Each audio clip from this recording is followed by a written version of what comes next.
Eighth point. One of the many instances of wisdom in Ramadan from the point of view of man's personal life is as follows.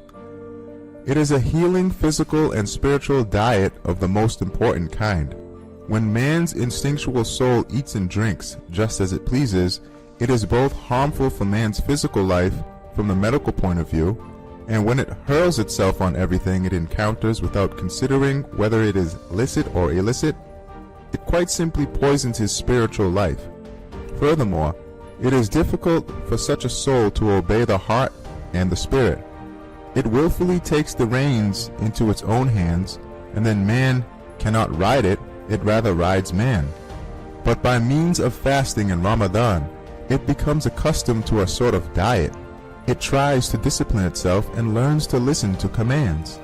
Furthermore, it will not be attracting illness to that miserable, weak stomach by cramming it with food before the previous consignment has been digested. And by abandoning even licit actions as it is commanded, it will acquire the ability to listen to the commands of the Sharia and the reason, and so to avoid illicit actions. It will try not to destroy his spiritual life. Moreover, the great majority of mankind frequently suffer from hunger. Man therefore needs hunger and discipline, which are training for patience and endurance.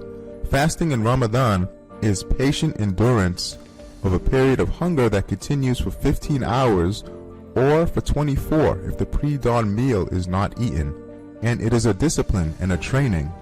That is to say, fasting is also a cure for impatience and lack of endurance, which double man's afflictions. Furthermore, the factory of the stomach has many workers, and many of the human organs are connected to it.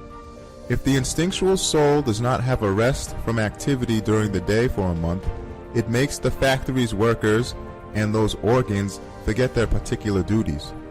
It makes them busy with itself so that they remain under its tyranny. Also, it confuses the rest of the organs in the human body with the clangor and steam of the factory's machinery. It continuously attracts their attention to itself, making them temporarily forget their exalted duties. It is because of this that for centuries those closest to Allah have accustomed themselves to discipline and to eating and drinking little in order to be perfected. However, through fasting in Ramadan, the factory's workers understand that they were not created for the factory only, while the rest of the organs, instead of delighting in the lowly amusements of the factory, take pleasure in angelic and spiritual amusements and fix their gazes on them. It is for this reason that in Ramadan, the believers experience enlightenment, fruitfulness, and spiritual joys which differ according to their degrees. Their subtle faculties, such as the heart, spirit, and intellect, make great progress and advancement in that blessed month by means of fasting. They laugh with innocent joy in spite of the stomach's weeping.